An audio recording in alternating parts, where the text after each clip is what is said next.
오늘 시간이 나오는데요. 3시, 6시, 9시, 12시가 나옵니다. 그죠? 그죠? 네. 네라고 하신 분에게 일단 가산점 10점 시작하겠습니다. 답을 안 하시네. 자, 오늘 이 시간을 보면, 언제 이 포도원에서 일이 끝날까요? 제 12시입니다. 그죠? 어떻게 알 수 있어요? 그죠? 12절에 보시면 나중에 온 사람들은 1시간밖에 일 안 했는데, 그죠? 이렇게 얘기하잖아요. 그러면 제 3시는 몇 시일까요? 제 3시. 새벽 3시 아닙니다, 여러분. 큰일 나요, 그러면. 여기서 플러스 6을 더해야 돼요. 그죠? 오전 9시. 제 6시는 정오 12시. 제 9시는 오후 3시. 제 11시는 오후 5시. 근데 일이 언제 끝났다고요? 오후 6시. 성경대로 하면 제 12시에 끝난 거예요. 벌써 이 바카스 하고 나니까 여러분들이 눈빛이 막 초롱초롱해가지고, 근데 바카스 없어요, 이제. 그냥 끝났어요, 이제. 드릴 게 없어. 그러면 이제 우리가 성경적으로 볼 때 제 3시, 6시, 9시 하면 뭐가 떠올라야 돼요? 십자가. 그죠? 예수님이 오전 9시에 못 박히시잖아요. 제 3시, 오후 6시부터 오후 3시까지 어둠이 임했고, 그죠? 예수님이 언제 운명하십니까? 제 9시에, 오후 3시 운명하시는 거예요. 그리고 또 성경적으로 보면 오순절날 사람들이 막 방언을 하고 막 예언을 하거든요. 하나님의 큰 일을 망할 때 비아냥거렸던 사람들이 뭐라냐면 아침부터 술 먹었다, 술 취했다 이렇게 비아냥거릴 때 베드로가 뭐라냐면 지금이 제 3시인데 제 3시부터 누가 술 취하냐, 이 말은 아침부터 술 먹는 사람이 어딨냐 이 말이었어요. 그러니까 오순절날 성령의 역사가 있었던 그 시간대가 오전 9시 제 3시가 되고요. 제 6시는 어디에서 유명하냐면 욥바에서 베드로가 옥상에서 비몽사몽 기도할 때 그 보자기가 나도 환상이 제 6시예요. 그리고 제 9시는 사도행전 3장에 제 9시 기도 시간에 베드로와 요한이 기도하러 올라가다가 성전 미문에 앉아있던 뭐 그런 얘기 혹시 들어보셨어요? 네, 그래. 아멘 하신 분은 정말 착하신 분이에요. 그런 일이 있어요. 그러니까 이게 사실은 이제 이건 종합해보면 유대인들이 하루에 기도하는 시간대가 이렇게 제 오전 9시, 12시, 오후 3시 이렇게 기도하는 시간대고요. 오늘은 특이한 게 제 11시가 나왔어요. 제 11시가. 오늘 본문에 보면 우리가 잘 알듯이 포도원 품꾼 이야기예요. 포도원 품꾼. 근데 우리가 잊지 말아야 될 것은 항상 성경을 보실 때 첫 스타트가 정말 중요해요. 1절에서 뭘 말하고자 하느냐. 1절 어떻게 시작합니까? 천국은 마치예요. 천국은 마치. 지금 뭘 얘기하는가요? 지금 천국에 대한 비유인 거예요. 근데 우리가 오해하면 안 되는 게 여기에 포도원이 나오니까, 자, 천국을 포도원으로 이해하면 안 돼요. 품꾼을 얻어 포도원에 들여보내려고, 다시 천국은 마치 품꾼을 얻어 포도원에 들여보내고 이른 아침에 나간 집주인과 같으니. 그러면 천국은 마치 뭐와 비교되는 거예요 지금? 집주인이 집주인. 주인을 얘기하는 거지 포도원이 중요한 게 아니에요. 그러니까 천국은 마치 집주인과 같으니 이렇게 읽으면 되잖아요.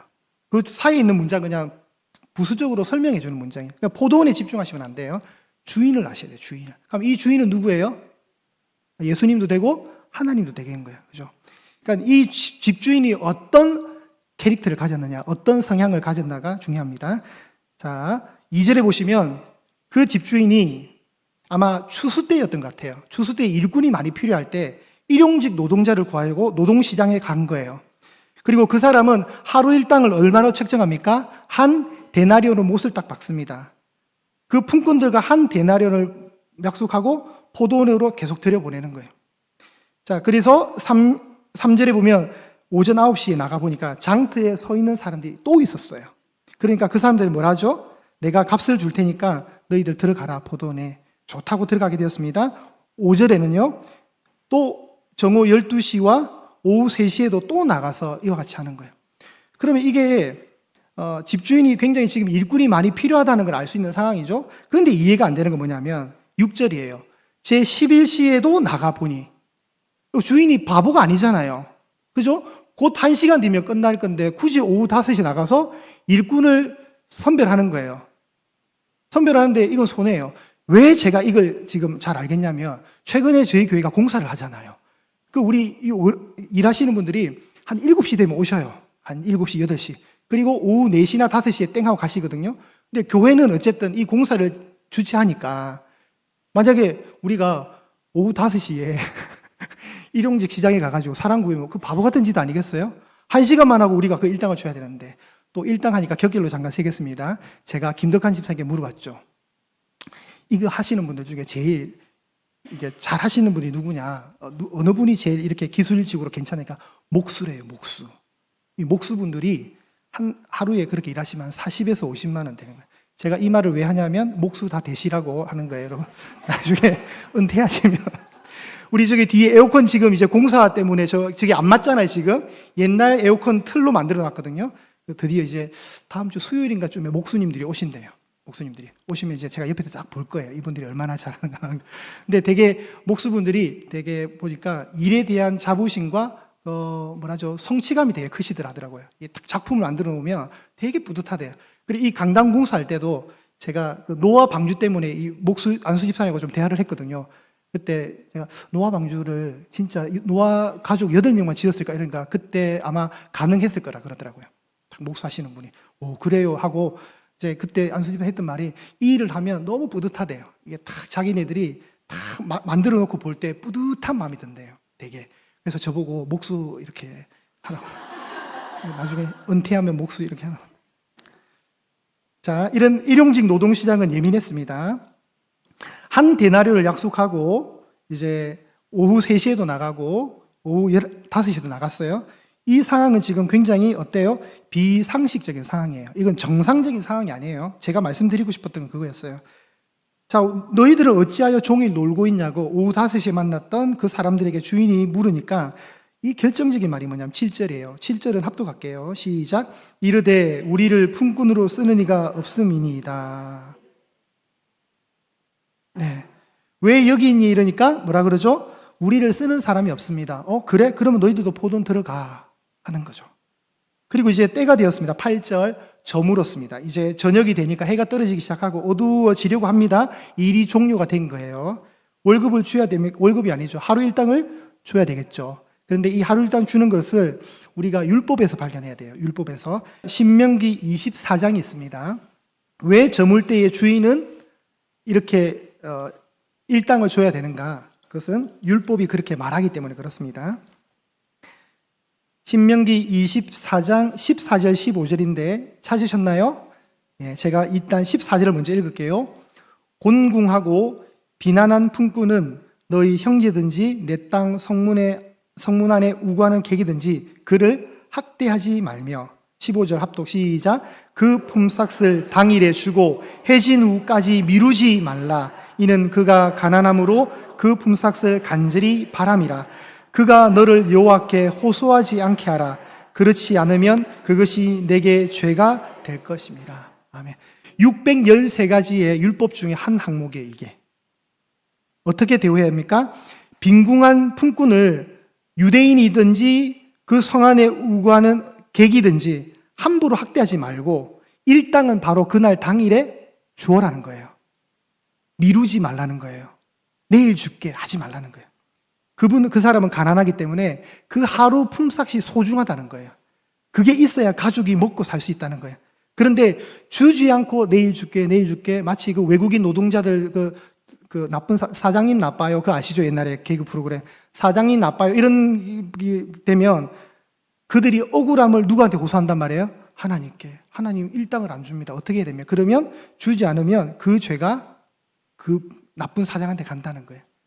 그러니까 이건 율법이에요. 그러니 이 착한 주인은 당연히 이 율법을 지키는 거예요. 자, 다시 8절로 들어옵니다. 저물었습니다.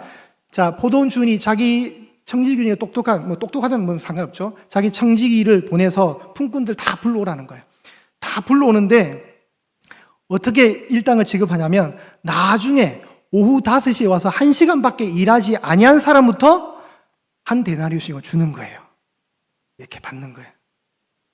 그러면 아침에 오전 9시부터 왔던 사람은 어떻게 될까요?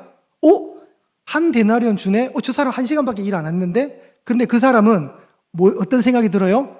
기대감이 드는 거죠. 나는 조금 더 받겠네? 라는 기대감을 갖고 있는 거예요. 그런데 어떻게 됩니까? 자, 10절에 먼저 온 자들이 와서 더 받을 줄 알았더니 그들도 한 데나리온만 받는 거예요. 실망이 됩니까? 안 됩니까? 되겠죠. 기대가 무너졌어요.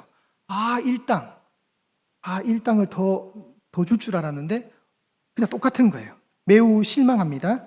그러니 그 사람들이 하는 다음 행동이 11절에 받은 후 집주인을 원망합니다. 여러분, 이 사람들의 원망은 굉장히 상식적이에요. 여러분 같으면 안 그러겠어요? 여러분, 교회 일하다가 보면 이제 아침부터 일찍 오셔가지고 막 허드렛 일을 다 하다가 한 오후 3시쯤에 이렇게 뭐 집안에 또 급한 일에서 가신 분하고 한 3시부터 와갖고 담임 목사님 보는 데서 1시간 정도 일하고 우리 이제 마칩시다. 오늘 권사님도 수고하셨습니다. 해가지고 1시간밖에 일 안 한 권사님 와서 칭찬만 보고 돌아가면 아침부터 온 권사님은 억울한 게 인지상정이에요. 사실 우리 다 그래. 똑같아요. 다 똑같아. 그렇죠. 그 사람만 이게 상식이라니까요. 동등하게 노력을 하지 않았는데 동일한 품삯을 받았으니 억울하죠. 기분이 나쁠 수 있습니다. 당연히 원망되죠. 이건 여러분 이 사람들 욕하면 안 돼요. 저도 그럴 거예요. 저도. 그러면서 따지는 논리가 뭐죠? 12절에 나중에 온 이 사람들은 1시간밖에 일 안 했고 우리는 종일 수고했고 더위를 견디면서 일했는데 왜 똑같이 대우하냐 이거잖아요. 자기 주장이 나오기 시작하는 거예요. 자기 주장. 그럴 때 주인은 어떻게 얘기합니까? 13절에 그렇게 말했던 사람들 중에 한 명을 불러서 친구여, 나는 너한테 잘못한 게 없다. 내가 너하고 처음부터 계약을 맺지 않았냐? 난 너한테 한 데나리를 준다고 약속했다. 나는 법을 어긴 게 아니다. 나는 지금 계약을 위반한 게 아니다. 약속에 근거해서 그 발언을 일축해버립니다. 그리고 아주 이런 말을 하죠. 14절에 내 것을 가지고 가라. 나중에 온 이 사람에게 너와 같이 주는 것은 뭐다? 내 뜻이다. 아멘. 이게 중요해요. 이게 주인의 마음이에요. 주인의 뜻이 중요한 거예요. 천국은 주인의 뜻대로 되는 거예요. 천국은. 그러면 우리가 이 본문에서 뭘 보는 겁니까? 뭘 봐야 돼요? 천국은 내가 노력해서 가는 게 아니라는 걸 알 수 있어요. 이게 왜 나오냐면 20장 앞에 몇 장일까요? 19장이죠. 19장 맨 끝절이 뭘까요? 그러나 먼저 된 자로서 나중되고 나중된 자로서 먼저 될 자가 많다. 이 말을 물고 늘어져야 돼요. 이 말을 물고 늘어져서 20장까지 끌고 와서 이 얘기를 해석해야 돼요. 그럼 앞에 어떤 얘기가 있었냐? 베드로가 이렇게 말해요. 27절에 보시면 주님 보십시오. 우리가 모든 것 버리고 주님을 다 따라서오는데 그러면 우리가 무엇을 얻으리까? 보상심리. 베드로가 지금 우리가 예수님 따르는데 그러면 우리가 나중에 얻는 게 뭐죠? 라고 얘기하는 거예요. 그렇게 할 때 천국에 대해 설명할 때 뭘 하냐면 물론 그렇게 내 이름을 위해서 집이나 형제나 자매나 부모나 자식이나 땅을 버리더라도 더 여러 배를 받고 영생도 상속받지만 그런 예수님 툭 던지는 말씀은 먼저 된 자가 나중되고 그냥 쉽게 말하면 1등 하던 사람이 꼴등이 되고 꼴등했던 사람이 1등 한다. 이게 실제로 번역이 또 우리 쉬운 성경에 그렇게 되어 있거든요. 그러니까 천국의 논리는 인간 사회가 만들어 놓은 합리적인 틀에서 이해될 수 없다는 거예요. 자, 사람은 이 땅에 사는 모든 사람들의 정서는 주인을 원망하는 이 태도가 상식적인 게 맞아요. 그런데 이 주인은 굉장히 비상식적인 주인이었어요. 오후 3시에 사람 구하려고 왜 나가냐고요. 그건 손해잖아요. 그런데 이 주인은 지나치게 비상식적인 거예요. 그럼 이걸 통해서 뭘 보느냐? 하나님의 성품을 보게 하는 거예요. 하나님은 너그러심이 굉장히 극명하게 크시다는 거예요. 그걸 부각시켜주면서 하나님은 우리가 생각하는 것보다 훨씬 더 선하시고 사랑이 많으시다는 걸 알려주는 거예요. 그렇기 때문에 그 혜택을 누가 받느냐? 남들이 받는 게 아니라 이 자리에 있는 저와 여러분이 그 혜택을 받은 거예요. 여러분이 만약에 천국이 내가 많은 걸 포기하고 주님을 따랐기 때문에 오는 보상으로 여기면 천국은 시끄러워져요. 너희가 그 은혜에 인하여 믿음으로 말미암아 구원을 얻었으니 이 구원은 하나님의 선물이라고 하잖아요. 근데 공로로 가게 되면 시끄러워져요. 여러분 기독교가 사회사업을 참 많이 합니다. 그런데 사람들이 볼 때는 불교도 사회사업을 참 많이 하고 가톨릭도 많이 해요. 기독교도 많이 해요. 근데 수치상으로 보면 있잖아요. 가톨릭이 굉장히 봉사를 많이 하는 것처럼 보여요. 근데 기독교가 훨씬 많아요. 기독교는 오른손이 하는 걸 왼손이 모르게 하라는 그것 때문에 은근히 많이 숨긴대요. 근데 가톨릭은 왜 착한 일 많이 하는 것처럼 드러나냐면 가톨릭의 가장 큰 교리적 오류가 뭐냐면 하나님의 은혜 플러스 인간의 노력이에요. 그래서 착한 일을 많이 하면은 더 좋은 천국에서 한 자리를 차지한다는 그런 공로사상이에요. 공로사상. 근데 그게 굉장히 알고 보면 비성경적인 거예요. 우리가 구원받는 것은 우리가 기준에 되는 조건은 하나도 없는 거예요. 하나님의 일방적인 이끌어 당기십니다. 그거 아니면 안 되는 거예요. 그래서 우리는 이제 우리 중심적 시선에서 벗어나서 하나님은 어떤 분이신가? 하나님의 시선으로 자꾸 훈련되어져야 돼요. 하나님 시선으로. 천국은 내가 수고로 얻는 보상이 아니고 은혜로 받는 선물인 거예요. 은혜로 받는 선물. 보상은 수고에 비례하지 않습니다. 보상은 감사로 가는 겁니다. 감사로. 그러면 여기에서 나오는 것 중에 하나가 뭐냐면 비교의식이에요. 비교의식. 자, 출발선에 집중하시면 안 돼요. 출발선. 오전 9시부터 일하는 사람, 오후 5시부터 일하는 사람. 출발선을 보게 되면 하나님의 은혜가 굉장히 인간적인 시각에서 볼 때는 불공평해져요. 출발선에서 보는 게 아니라 초점을 잘 보셔야 돼요. 초점. 오전 9시부터 일하는 사람이랑 오후 5시에 와서 1시간밖에 일하는 사람이랑 하나님은 어떻다? 동일하게 대우하신다는 이 초점을 바로 이해하셔야 돼요. 초점을. 아, 하나님이 그런 성품을 가지시구나. 그러니까 비교하기 시작하면 이게 해석이 안 되는 거예요. 그때부터 마음에 상함이 와요. 근데 우리가 붙들어야 될 기준이 뭐냐면 내가 아무도 집중하지 않던 내가 그 주인의 눈에 띄었다는 게 중요해요. 여러분 7절이 중요하다는 이유가 그거예요. 이 사람들이 놓친 것이 뭐냐면 일용직 시장에 나갔는데 주인의 눈에 띄어서 스카웃 된다는 게 중요한 거예요. 자, 7절 보시면 우리를 품꾼으로 쓰는 이가 없음이니이다 이 말 하잖아요. 품꾼으로 오늘 들어가서 일을 하게 되어서 한 데나리온을 받게 되었다는 사실에 집중해야 되지. 아시겠죠, 여러분? 그게 집중돼야 돼요. 근데 왜 더 안 주냐? 더 주지 않냐? 그걸로 가면은 이게 본질이 훼손되는 거예요. 자, 다시요, 여러분. 우리가 절대 비교 의식 속에서 살면 안 되는 거예요. 하나님이 나를 품꾼으로 귀하게 불러주셨다. 그 사실에 초점이 가야 돼요, 여러분. 그게 전제가 돼야지 그거 이후에 자꾸 보상을 보면 안 돼요, 보상을. 나는 조금 더 받겠지. 제가 이걸 어떻게 비유하냐면 저희 사모는 6대째 신앙입니다. 저는 아시겠지만 저희 어머니로부터 독립해서 1대째예요. 그래서 늘 담임 목사님 내가 사모보다 5대가 부족하다 해가지고 늘 비교 의식 속에 내가 사모보다 더 내가 늘 그 비교에 스트레스 받고 있으면 성도인 여러분 저를 볼 때 어떻게 볼 것 같아요? 그 예쁘게 보겠어요? 하나님도 그럴 거예요. 야, 그거 안 중요하다. 허구한 날 비교하지 말고 그냥 목회나 잘해라고 저한테 책망하실 거예요. 그 이야기가 지금 이 이야기예요, 여러분. 이 이야기. 내 것을 가지고 내 마음대로 하는데 네가 왜 간섭하냐? 나는 내 뜻대로 하는 게 맞다. 이거 가지고 집에 가. 그게 지금 주인의 마음인 거예요. 내가 선하기 때문에 네가 악한 눈으로 나를 악하게 보느냐. 그런 거예요. 오늘 말씀은 그래서 구원을 가장 잘 설명할 수 있는 은혜의 본문이에요, 여러분. 여러분이 구원 받았음에 감사하셔야 돼요. 마치 품꾼으로 쓰임 받은 이 일처럼 우리가 교회 공동체 믿음의 백성 안으로 들어와서 그분의 택한 소유된 백성이라는 게 중요하지. 자꾸 저 사람은 더 가지 나는 왜 하나님 더 안 주셔요? 그렇게 비교하기 시작하면 나는 복을 못 받은 사람처럼 되는 거예요. 한 개만 더 얘기하고 마치겠습니다. 우리 가운데도 경제적인 차이가 많이 날 수 있어요, 여러분. 근데 우리 한국 교회가 참 실수하는 것 중에 하나가 그거예요. 경제적으로 좀 부유하게 살면 하나님께 뭘 받았다 그래요? 여러분도 말하잖아요. 복을 받았다 그러잖아요. 그러면 성도 안에서도 경제적으로 약하게 살 수 있다면, 그죠? 그러면 그 사람들은 어떻게 말해야 될까요? 아, 하나님께 복을 못 받았다 되는 거예요. 그게 바로 세상의 기준이에요. 그러면 저 사람은 왜 경제적으로 잘 살게 되었습니까? 하나님 물으면 우리의 가장 바른 성경적인 답은 그 사람이 잘 살게 된 것은 쉽게 말해서 그 사람이 부자가 된 것은 은사예요, 은사. 재능의 문제예요, 재능. 그렇게 이해하셔야 돼요, 여러분. 아시겠죠? 그건 하나님이 그 사람에게 주신 은사예요. 돈을 잘 버는 은사. 같은 일을 해도, 같이 치킨집을 해도 쫄딱 망하는 가게가 있고 잘 되는 가게가 있어요. 그거는 하나님이 복을 더 주고 덜 주고가 아니라 그 사람의 재능의 문제예요.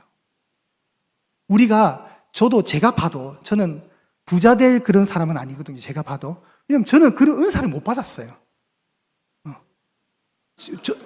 왜 비웃고 그러세요, 여러분? 저는 아직도 어디야, 세무서에서 오라면 무서워요. 가면 행정, 하나도 몰라요. 얼마 전에 고유번호 받으러 와가 세무서에서 오라는데 가니까 얼마나 긴장이 되든지 하나도 나 목회만 조금 알지. 나 이런 거 하나도 모르는데 그게 여러분 다 재능이에요. 그런데 행정 업무에 엄청 사리 분별이 밝으신 분이 있어요, 여러분. 그런 분들은 재능이에요. 그럼 저는 재능이 없느냐? 저는 또 제 나름대로 하나님께 주신 재능이 있어요. 이렇게 바카스 할 수 있는 은사가 있단 말이에요. 이게 아무 목사나 못해요, 여러분. 이런 바카스 주면서 삼등분해라고 하는 목사가 전국에 몇 없어요. 그런 재능을 제가 받은 거예요. 그런 은사와 재능의 문제지 복의 크기의 문제가 아니에요, 여러분. 그러니까 절대로 비교하지 마세요. 나 가진 재물 없지만 그러나 공평하신 하나님이, 그죠? 나에게 있는 것, 저 사람에게 없는 것 나에겐 있고 나에게 없는 것 저 사람에 있는 거예요. 그렇게 가는 거지 하나님은 불공평하시다 아니에요, 여러분. 하나님은 다만 그쪽 분야에 은사만 안 주셨을 뿐이다. 그렇게 혹시 그러다가 사업에 힘겨움이 있고 이러면 그냥 기도하시면 돼요. 하나님 갑자기 재능을 좀 달라고 기도하시면 돼요. 그거는 복으로 해석하시는 게 아닙니다. 오늘도 마찬가지입니다. 그래서 여러분, 하나님이 주신 구원은 우리의 어떤 노력의 대가, 보상이 아니에요. 그냥 그분이 일방적으로 선물로 주시는 거예요. 선물로. 그러니까 그 선물을 귀하게 여기시고 절대 좌우를 살피면서 크기를 비교하지 마십시오. 여러분이 받은 게 최고의 선물입니다. 우리 신혼가정 여러분, 절대 내가 왜 이 결혼을 했을까 지금 후회하면 안 돼요. 이미 준 배우자에게 감사하고, 옆집 남편은 안 그러는데 그런 거 쓸데없는 비교예요. 그런 거 하지 마세요. 그냥 로또라 생각하고, 로또는 안 맞는 거예요. 로또예요. 그냥 결혼 생활 자체가 로또예요. 네. 안 맞는 게 당연해요. 그걸 나는 왜 결혼을 못 했을까? 아니에요. 그거는 똑같은 거예요. 자, 그게 이제 오늘 신혼가정부의 결론입니다. 결론했고, 여러분, 은혜에 초점 맞추시기 바랍니다. 오늘도 흐트러짐 없이 은혜로 갑시다.